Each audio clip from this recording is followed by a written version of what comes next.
Hi everyone, it's Plastic EP coming in from Melbourne, Australia. And don't worry, it's 1 a.m. And don't worry, it's 2 p.m. in the UK. And don't worry, it's 9 a.m. in New York. Plastic EP has got global impact. That means I come in from anywhere, wherever it is in the world, to entertain you with great people like this, right? David Bedford, the world salutes you. Sabine Brignall, the world salutes you. Susan, Ryan, the world salutes you. And let me tell you, here he is, Richard Porter. The world salutes you too there from London. Let me tell you, we are here to talk about one fantastic Beatle book that's out. The Beatles Fab 4 cities. Let's call them out. Liverpool, Hamburg, London, New York. That's why we're global. Now, I'm going to ask you, David, to tell everybody out there, the Beatle fans, a bit about the book. Okay, the idea came up a number of years ago. Richard and I had talked for a while to say it'd be good to do a book together. And Richard, Susan, and I have known each other for years. Mm-hmm. And just had this idea of, and I think it's the first time I went to New York back at the end of 2010. And I never could work out, why did John Lennon want to live in New York? Why did he like it so much? Never particularly had an appeal to me. So I thought, I went to New York for the first time and I felt at home. And I thought, I get it. This is just a very, very big version of Liverpool. So I was talking with Richard and I was saying, you know, that there's something in this of the cities, you know, the four major cities that define the Beatles' career are Liverpool, Hamburg, London, and New York. And just without thinking too much about it, they've got so much in common. All major port cities, cosmopolitan populations, have a sort of a parochial view of we stand independent of whatever country we happen to be in. And we thought that there's something in this.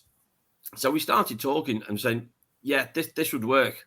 So obviously, with me being a guide, an author in Liverpool, Richard down in London, we said, well, there's no point either of us trying to tell the New York story when we know Susan does that already. She's got that. So it just made perfect sense for the three of us to get together.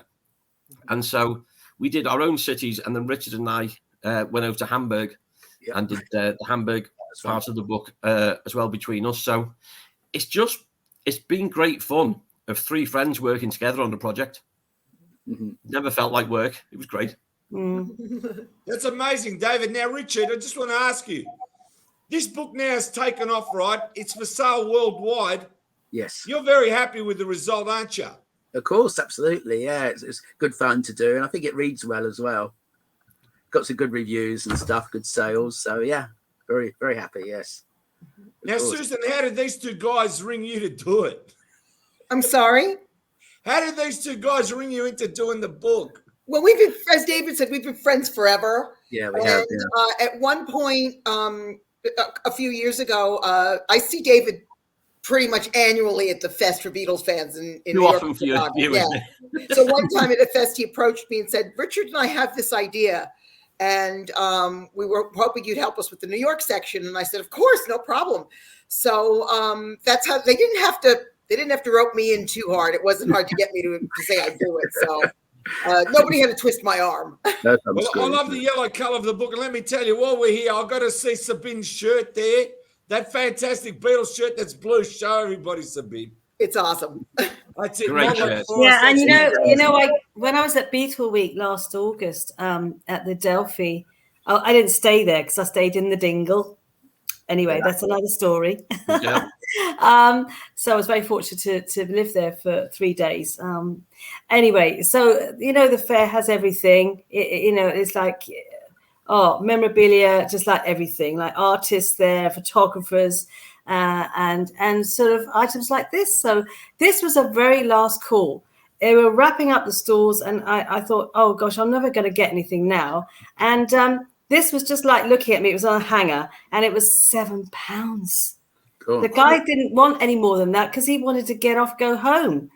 Hey, for £7, I would have given him a kiss. I would have kissed the guy on top. Now, once you listen to this story, David, all right? Sabine loves going to these events, right? We've got to come up with a show. Sabine, where you been? Yeah, because she likes to wander to these events. So she goes up to Liverpool and people recognise her. And what do they tell them about you, Sabine, right? Well, what do they say about me in Liverpool? Well, again, when I was at the Delphi, and I was like going around everywhere, talking to lots of people like Helen Anderson and like just everybody that, you know, I've linked up with beforehand on Facebook. So yeah, I'll meet you at the fair. And then I'm getting people saying to me, Sabine, hey, you're on Facebook. You're all over Facebook all the time. You know, I post this stuff all the time. It's all music, music, music. I said, well, that's me 24/7. But then they're saying, like, who is that plastic guy that you're with? You know, who's that? Who's co-host plastic guy, plastic EP, or who know? I said, yeah, the guy with the specs. So everybody knows about plastic. It seems that he has got a big following. So yeah, hats off. Yeah, but I like the plastic guy. But as I said, we're back on this book. And let me tell you, everybody go out there and do not wait. Go out there and buy your copy now on the net.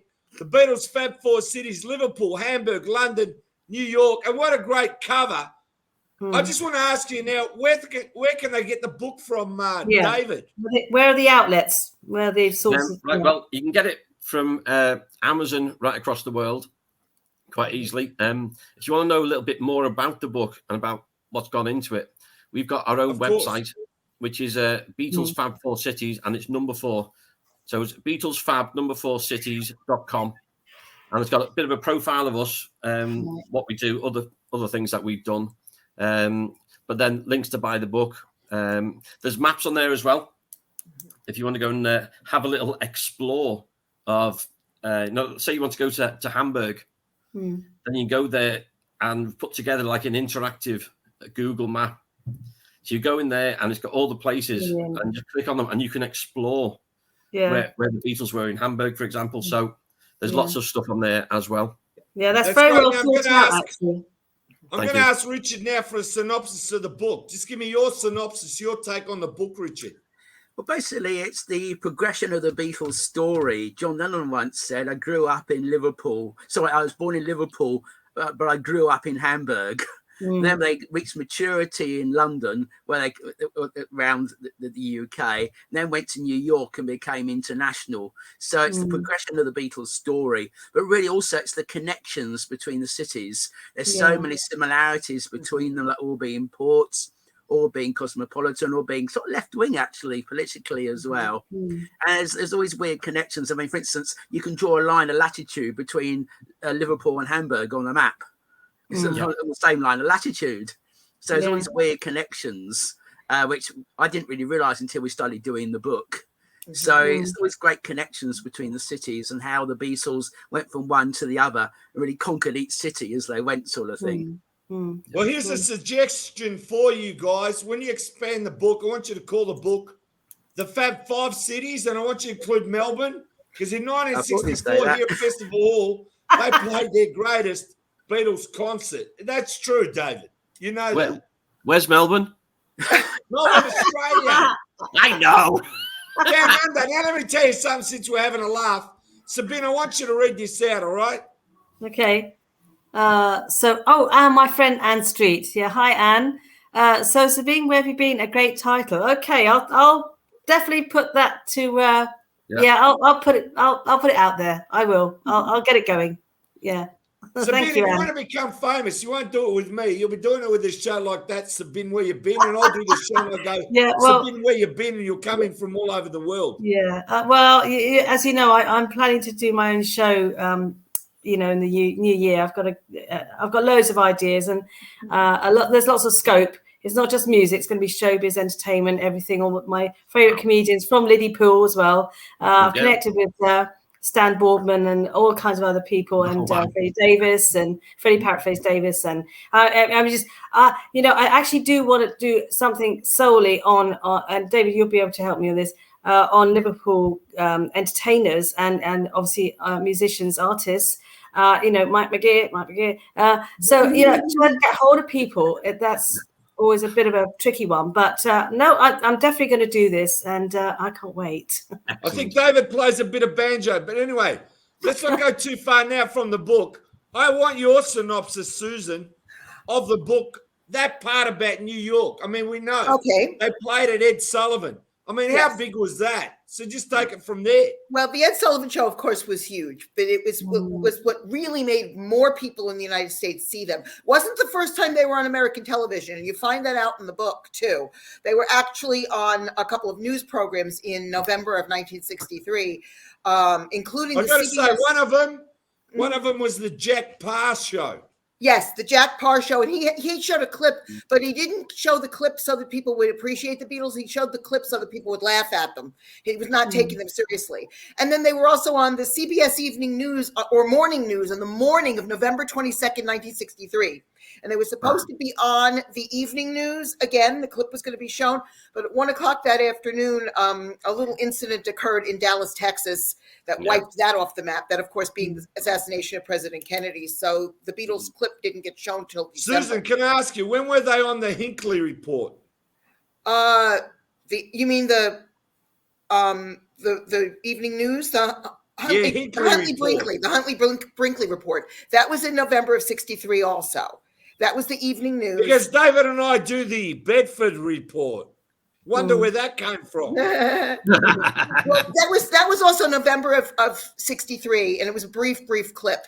So people don't realize that Ed Sullivan wasn't the first time they were on American television. However, the Ed Sullivan Show was when more people saw them, and their music had already been played on radio stations in the States prior to that. I've got to say this story, right? And I don't know if it's true. We've got to take it from Ed Sullivan. But he was going through London or whatever, and he got held up because of the plane. That's right.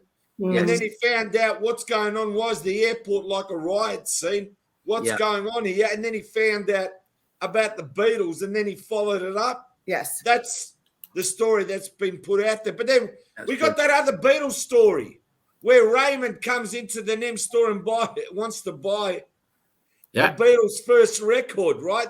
Raymond Jones. You know what I'm saying? I love these stories. But unless you're there, how do you know if the guy Raymond came in and asked for a copy? I don't know. Well, we know Raymond Jones existed. He was a Beatles fan. He did visit NEMS on regular occasions. So I think when they put the order in for My Bonnie, and Alistair Taylor told me this, he was Brian's PA, and he said so many people were asking for the record that they had to put an order in. So they used the name of Raymond Jones, a regular customer.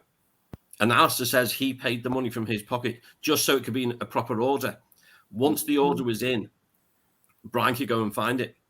And he went and found them. Obviously, released on Polydor in Germany, imported them, and started selling them. And that's, when you talk about connections, Richard was saying before, that's what makes this book different to any other Beatles book. Is we're not just telling individual stories of the cities, but the things that we discovered are the connections. So with My Bonnie, which was recorded out in Hamburg, with Tony Sheridan, who was discovered in London. That's right. Now called the Beat Beatles Brothers. From Liverpool, and they finished off some of the recordings when they re-released them in 62. They finished those off in New York. So that record, that's the record that starts the Beatles' career. Right? And they were known as the Beat Brothers. The Beat Brothers, yeah. And Richard and I had the honor, when we were in Hamburg, we went to the school, to the theatre where it was recorded. Yeah. And it's one of the most amazing places I've ever been. Yeah, it's a nice theatre, wasn't it? Yeah. Fantastic place. I know. And that was the music. That's the record that got them to Brian's attention. They got Brian to get the Beatles down to London.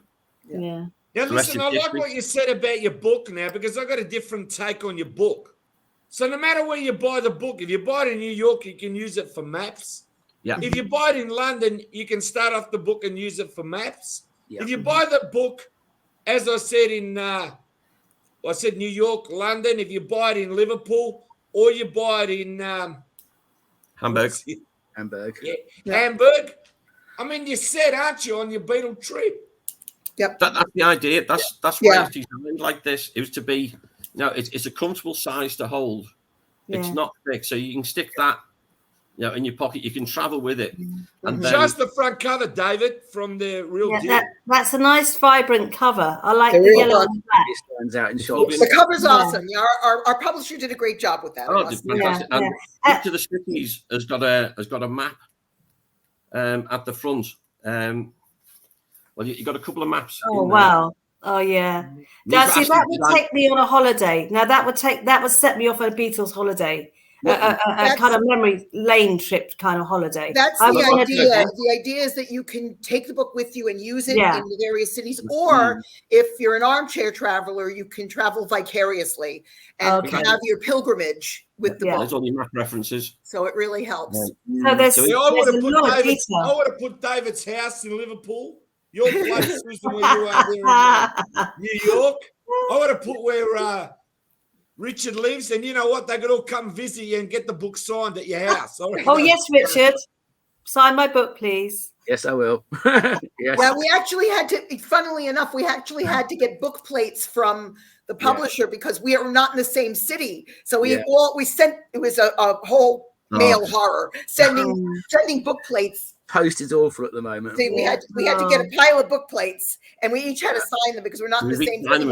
Oh right, yeah. I was going to say, what has been I mean, it's been a joy for you all to collaborate and do this. But have there been any moments where something really didn't click or didn't work, or you couldn't find that vital information, or was there anything that just didn't work very well, or did it all go very smoothly? The information was pretty. We knew where to find it in our respective cities. Yeah. And Richard and David, who took the trip to Hamburg, I wish that's the one leg of the pilgrimage I've never done. They got the information there. So since we do what we do, since we're tour guides and we do these things specifically for Beatles fans, we know where to find the information. So it wasn't that hard for us to find it. And then, like David and Richard both said, linking the connections to the cities. And in fact, if you read the intros that we each wrote about our experience in the front of the book, it'll tell you from each of us how we discovered a certain comfort zone in the other cities. Yeah, it wasn't just every city reminded us of where we're from. So it was really cool, and there's a lot of really interesting connections that can be made. So. No, it wasn't that hard. I didn't find it that hard because I kind of know where to find the information for New York, and I know David and Richard know for London and Liverpool. Right. Now let me tell you something about New York. I'm going to tell you a famous story about New York. Oh, you'll love this one. I'm in New York with Vicky. She's walking 400 miles ahead of me. I got Australian time. It's like 2 a.m. in New York, and it's like 6 p.m. in Melbourne. So anyway, it's customary. If you see the carriage, the two horses and someone's riding the horse, you go for a carriage ride because the Beatles did that daytime near, Central Park and whatever, right? So, I want to get on a carriage and my wife is 400 miles ahead of me. So I see a lady on the horse, and this is really dark, man. It's like 2 a.m. in the morning. Did you have your sunglasses on? Glasses. I feel naked in the street there. It's like 24/7. And I said to the lady, I'd like to go for a carriage ride. And she said, she's got this New York accent. She goes, sure, I can take you around Central Park for the last tour. And I said, listen, I don't want the Muggers tour. Right? I don't want to go there now at 2 a.m. for the Muggers tour. Okay? I just want you to take me just around for a ride. I go, my wife hates horses. She's down the road down there. I've got to ask her to come on. And I go, how much is it for a ride to do this? She goes, I'll charge you about $180. And I said to her, listen, I said, let's be fair now, okay? It's the end of the night. Your horse looks tired. You want to go home. Horse needs to be fed. I'll give you $35 US. She goes, you want 1970 prices? I go, that's exactly what I want. And then she goes to me, found somebody at that hour of the night. I'd like to see. And she goes to me, all right. So I go, 1 minute, I've got to call my wife. And my wife's yelling down the other side of the street. And I'm yelling this side, telling her to come here. And by the time she comes, half an hour's passed. And then she goes to me, what do you want? I said, what do you think I want? I've got the carriage here waiting for the princess. That's you to get in the carriage. And she goes, where in the dark are we going? I go, don't worry, we'll go for a ride around and we'll go to our hotel room. Okay, after much argument, she gets in the carriage like a princess, right? And then as we're going around the streets, right, the lady stops the carriage. And I'm thinking, what's happening now? We're going to get mugged, right? She hops off the horse and she comes up to me and I'm thinking, what's going on? She said, can I borrow your camera? And I could borrow my camera. And then I looked around and I could see, what do you call that place in the middle there? Empire State Building. Famous place there. The Empire State Building. New York there. Empire State. No, the one there, they call it with the center of New York, right? I just can't think of it. Central Park. No, the one that's Rockefeller. Rockefeller Center. There. Times Square. That's it. They got Times Square. Sorry, it's been one of those nights that I've done. Clearly, I got Times Square behind me, right? And I'm thinking, oh, she wants to take a photo of us with Times Square in the background. So she takes 3, 4 digital photos, gives me back the camera, and I said, thank you. Then she takes me into my hotel. We go upstairs and I look at the photos and I'm looking at pitch black. The photos are black.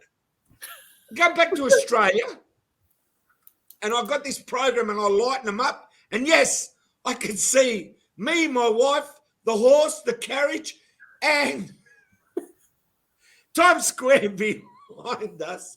And I've got those photos, and that's a memory I will never forget. The fact that you found a carriage ride at 2 a.m., I'm like, to you, you know? I told you the horse looked tired. Right? When she said to me, only you, Plastic, only glasses? You. I mean, I'll go, yes, that was a beauty. By the way, you need to work on your New York accent. Oh, it's a bit thicker, is it? You're not even on the right continent there. I need to go back to the Big Apple. I really do. You need to come, Sabina. You need to come. Maybe you could come for the fest in April. Yeah, I'd love to go back to New York because I went. New York is 24/7. I can get a pizza. I know. I was there on Independence Day. It was. I was there in the '83. It was the tail end of my East Coast tour because I went on a music writing trip. I was with another journalist, and we did Nashville and Philadelphia, and we interviewed the Comets, and it was wonderful. It was absolutely wonderful. Anyway, the guy went back to London to file his copy and everything. Left me in New York. It was the street crackers were going off. It was like very lively. A cop came up to me and said, "Oh, ma'am, have you got someplace to stay?" And I said, "No." He said, "Let me find you somewhere because you're on your own. It's Independence Day night, whatever. You need to be safe." I said, "Okay, fine." And then I ended up just told him I'm going to put a tent. You know what I did before? You need to come back because if you haven't been here since 1983, it's changed a lot. I know. What I was going to say was I went to Central Park was the first thing that I did. Mm-hmm. I wanted to go and see the memorial, the Imagine plaque. Strawberry Fields, yeah, exactly. So I did all that. I didn't go to the Manhattan buildings, anything like that. I just wanted to go to the park, and I just sat there and wept. Funny enough, in a charity shop here, I found this satchel bag with a printed picture of that plaque, the mosaic thing. And when I looked inside the bag, it said from the Manhattan Bag Company. So I'm thinking that must come from there, from New York. There's a gift shop in Central Park that sells all that stuff. You can buy a blanket, a T-shirt, a Christmas ornament, a watch, a bag. You can buy all that. I'm going to take it with me, and I'm going to go back there. Definitely, I will come visit. Cool. Well, when you come, make sure you get in touch with me. This is true, David. Yeah. Before I left to go to New York, I went around to my relatives here in Australia, and I said, "Has anyone got a tent?" And they go, "Tent? What do you need a tent for? Where are you going?" I said, "Oh, I'm going to New York." And they said, "What do you need a tent for?" I said, "Have you heard of Central Park?" See, that's your problem, Plastic. Well, you can tell you've always been too intense. I actually think that the park police might have something to say. I also have a connection with Hamburg, actually, because I'm half German. My mother was from northern Germany. And so I had a lot of aunties in Hamburg. And when I was 15, I stayed there for about a week, 10 days. And I was my auntie. She was very crazy. She was a very zany kind of woman. She was this very lively extrovert person, and she took me everywhere. And she took me to an underground kind of record store and bought me Aladdin Sane.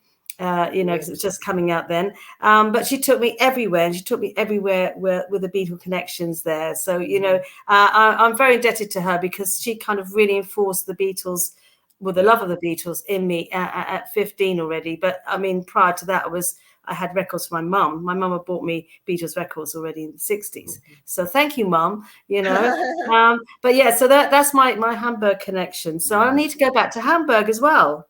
Oh, it's a fabulous place. So you've got all the connections of your own. It's awesome.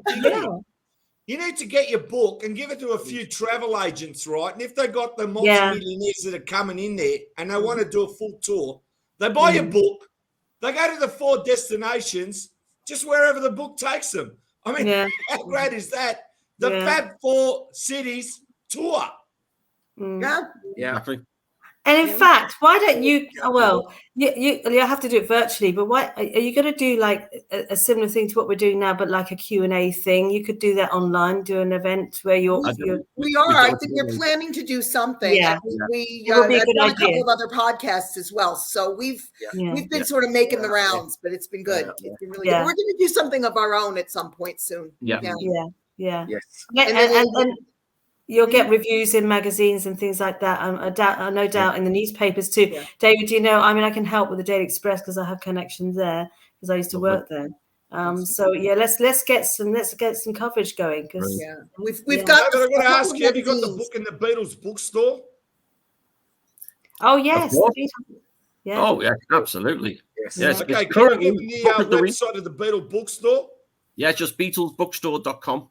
Yeah, that was easy, wasn't it? Nice and simple.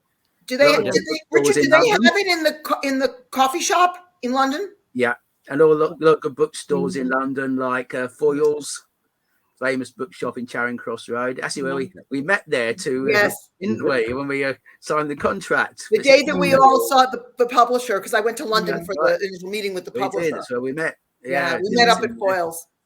It's in the famous bookshop in Notting Hill, the famous shop in the film. Hugh Grant. It's somehow harder to do that in New York. The bookstores are a lot more picky about what they'll have. Although I could try some independent bookstores, but when the snow melts, because we got a foot of snow the other day. So God. In fact, Richard, I'm just thinking you should come over and do something at Ilpie Records. Yeah, why not? I could set something up for you. You could come over with copies of your books and your book, and I'll talk to the guys there. We can go and do a signing session. Yeah. Okay. How about Sounds that? good. Yeah. Absolutely. Oh, and Mick Francis, Mick Francis in LA. He could have you on the show as well. Yeah. Mm-hmm. I think we're doing another show on Thursday with a woman out of Boca Raton, Florida. And she's gonna be recording that, and we just did the She Said podcast with Jude Sutherland Kessler and Lena Stagg, and that's up on YouTube now, so you can see that. So we're making the rounds. We're trying to get ourselves out there, and I know, but isn't it amazing? No matter what show you go on, there's only one place GP show. It doesn't matter where you go. That's for sure. There's only one of these shows. It's always a pleasure to be on your show, Plastic. Always. Where are you going to hear about stories from Australia and stories about New York? And I got to tell you, I actually went to Germany for my honeymoon. I ended up in Stuttgart, and that's where you go there. You look to one side, you see one big Mercedes-Benz emblem on top of the building, and then you look the other side direction, you see another Mercedes-Benz emblem. And I mean, I stayed there with my wife and visited relatives, but as I said, they had like a beer fest there.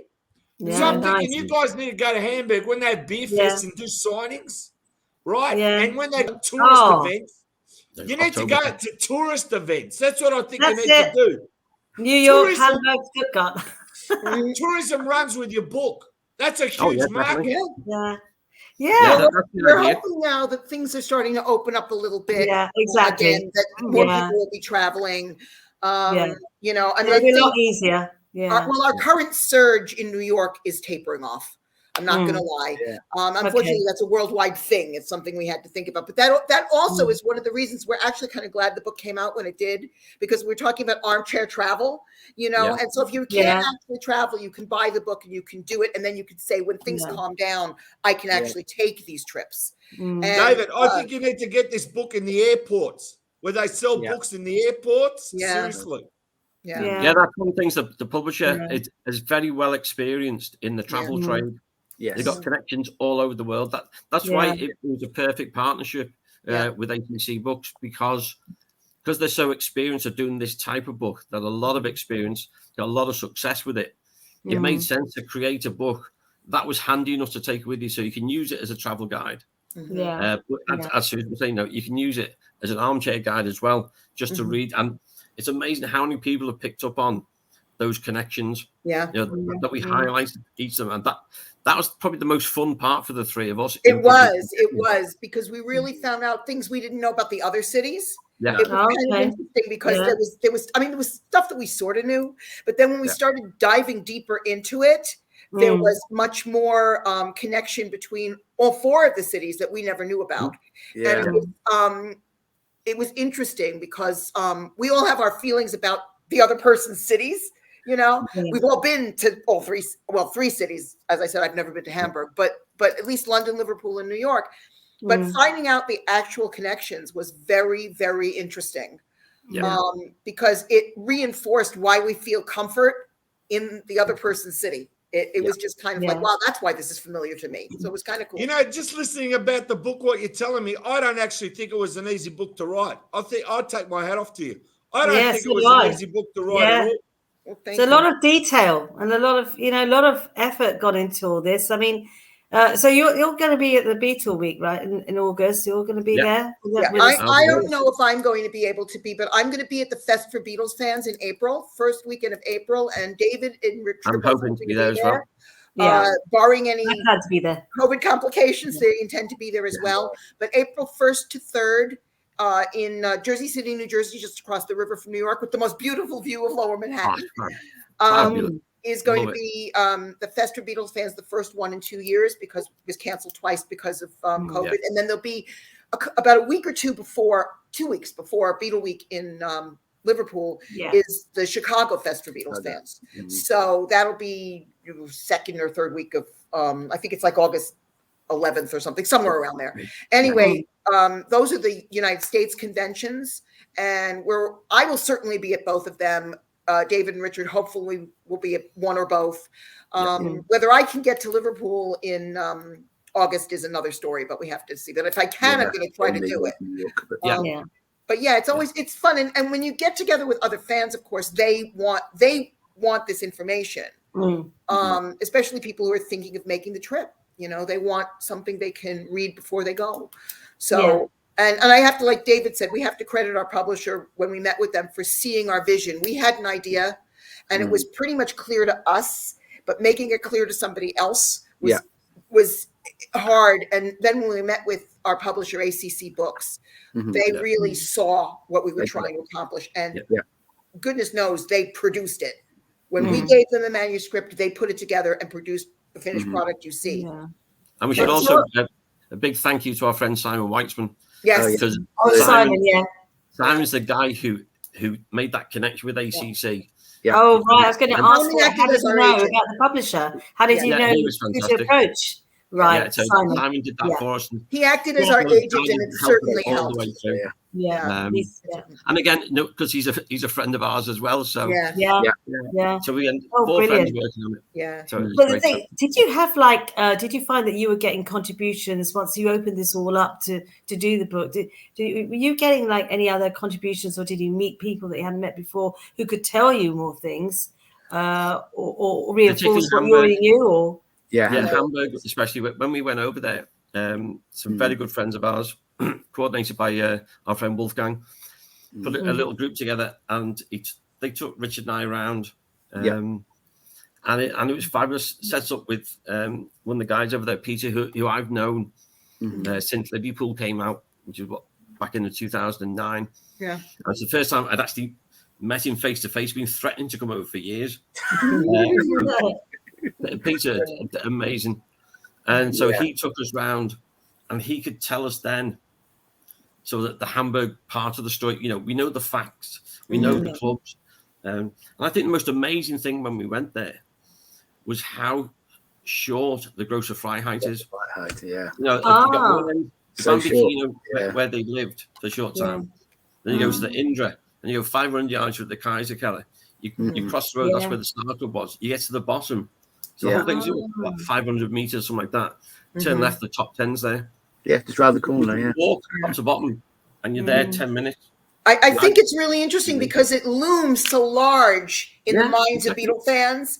Yeah. And, it just makes you think that it's this enormous place. It makes you think it's like Times Square, which is huge. Yeah.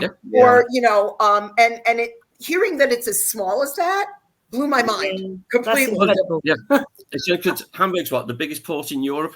I mean, it's huge. It's a massive place. Yeah. But the Beatles part in the main is just a very, very little bit in San Pauli. Yeah. That's it. Yeah. I mean, you can go further for some of the other places. But the key parts for the clubs where they played, where they were hanging out, all in this very, very small area.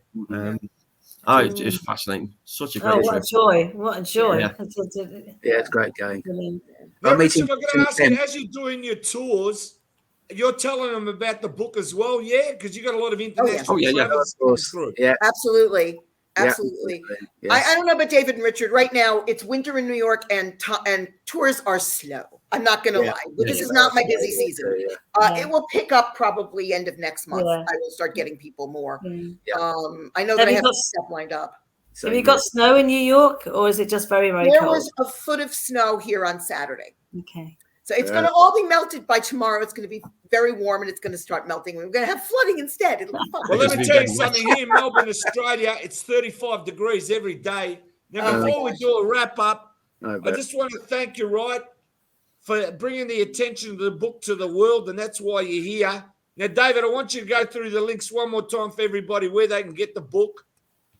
Yeah, okay. So you can get it from Amazon all over the world. But if you want more detail about us and about the book, stuff like that, go to our website, Beatles Fab 4 Cities, the number 4, so Beatles Fab number 4 cities.com, or you can go to BeatlesBookstore.com. Yeah, brilliant. Right, I want to thank everyone for being on the show. Thank you. Richard, David, Sabine, and Susan. Pleasure. Don't go. I just want to say, keep watching the Plasky P TV show. And as I said, this will get around the world as quick as it can go. All you Beatle fans, go out and buy the book. Don't wait. Let's get this economy going. Spend a bit of money and enjoy some fantastic reading. If anybody traveling or not traveling, just buy the book.